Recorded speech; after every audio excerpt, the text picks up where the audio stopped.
Shalom sahabat-sahabat firman kehidupan yang terpanggil menjadi murid-murid yang dikasihi oleh Tuhan Yesus. Kiranya Allah yang Maha Kudus senantiasa memberkati kita dengan segala berkat damai sejahtera dan sukacitanya yang melimpah-limpah. Sahabatku, seperti biasanya, mari kita memulai renungan hari ini dengan berdoa kepada Allah. Allah yang Maha Kuasa, Bapa yang penuh kasih, kami datang kepadamu dalam kerendahan hati sebagai hamba-hamba yang rindu untuk mendengarkan perintah dari Tuannya. Kami rindu untuk belajar kebenaran firman-Mu, karena firman-Mu adalah makanan bagi roh dan jiwa kami. Berkatilah kami dengan pikiran yang tenang dan terfokus kepada pendengaran firman-Mu, serta berikanlah kami hati yang bisa mengerti kehendak-Mu. Terima kasih ya Bapa, di dalam nama Tuhan Yesus Kristus, kami berdoa dan mengucap syukur. Amin. Sahabat-sahabat firman kehidupan yang dikasihi Allah dengan kasih-Nya yang kekal. Hari ini kita akan melanjutkan pelajaran kedua dari seri Menjala Mujizat. Mari kita membaca ayat Alkitab untuk renungan hari ini yang diambil dari Lukas 5 ayat 2-3. Ia melihat dua perahu di tepi pantai. Nelayan-nelayannya telah turun dan sedang membasuh jalannya. Ia naik ke dalam salah satu perahu itu, yaitu perahu Simon, dan menyuruh dia supaya menolak perahunya sedikit jauh dari pantai. Lalu ia duduk dan mengajar orang banyak dari atas perahu. Tuhan Yesus adalah Allah yang Maha Tahu.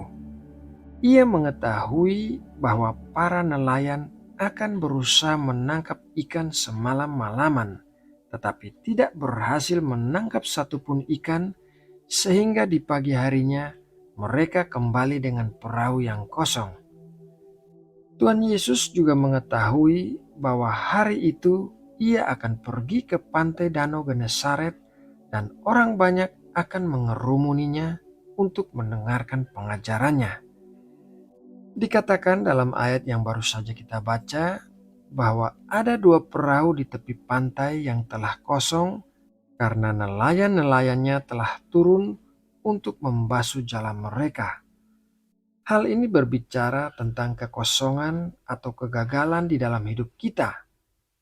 Tidak bisa kita hindari bahwa dalam perjalanan kehidupan kita di bumi ini pasti akan ada saat-saat di mana kita mengalami kegagalan. Terkadang hal itu bukan disebabkan karena kita kurang berusaha, karena para nelayan itu pun sudah berusaha bekerja keras semalaman untuk menangkap ikan. Terkadang Tuhan mengizinkan terjadinya kegagalan di dalam hidup kita untuk menciptakan sebuah ruangan kosong bagi Tuhan. Pada hari itu, Tuhan Yesus tidak memiliki tempat di pinggir danau untuk mengajarkan pengajarannya karena ia didesak oleh orang banyak. Jadi Tuhan membutuhkan sebuah perahu yang kosong untuk diisi olehnya.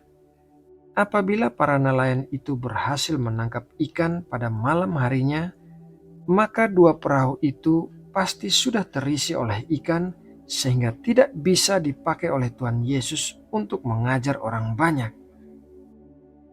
Di sini kita bisa melihat suatu pola, yaitu bahwa di dalam kegagalan kita ada sebuah ruang kosong yang bisa dipakai oleh Tuhan untuk menyatakan mujizatnya bagi kita.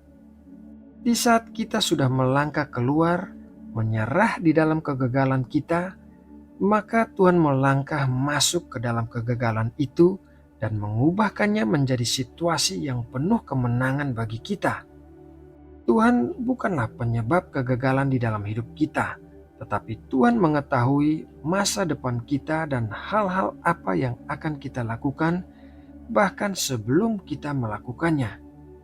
Jadi Tuhan mengizinkan terjadinya kegagalan di dalam hidup kita supaya ada tempat yang dikosongkan di dalam hidup kita bagi Tuhan.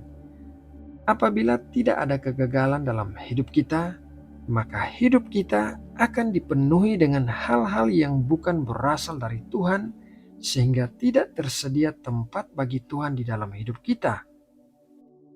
Sahabat-sahabat firman kehidupan yang dikasihi oleh Allah, di saat kita sedang mengalami kegagalan di dalam hidup kita tidak boleh putus asa atau patah semangat, melainkan kita harus menyerahkan perahu kita yang kosong untuk dipakai oleh Tuhan untuk melakukan mujizat, bukan hanya bagi kita, melainkan juga bagi orang-orang di sekitar kita. Saat Tuhan melangkah masuk ke dalam perahu yang kosong, maka Ia akan mengubahkan situasi itu menjadi perahu yang dipenuhi oleh ikan-ikan sampai hampir tenggelam. Dan semua itu hanya bisa terjadi apabila kita mengizinkan Tuhan yang mengambil alih perahu kita. Nah, sahabat firman kehidupan yang terberkati, demikianlah renungan firman Tuhan hari ini, dan besok kita akan melanjutkan pengajaran ketiga dari seri Menjala Mujizat.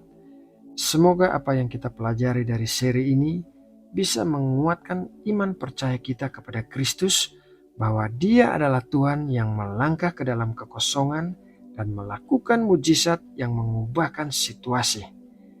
Sahabatku, mari kita berdoa untuk menutup renungan ini. Terima kasih ya Tuhan, karena Engkau bersedia masuk ke dalam perahu kosong kami dan mengadakan mujizat sehingga mengubahkan situasi kami yang dipenuhi kegagalan.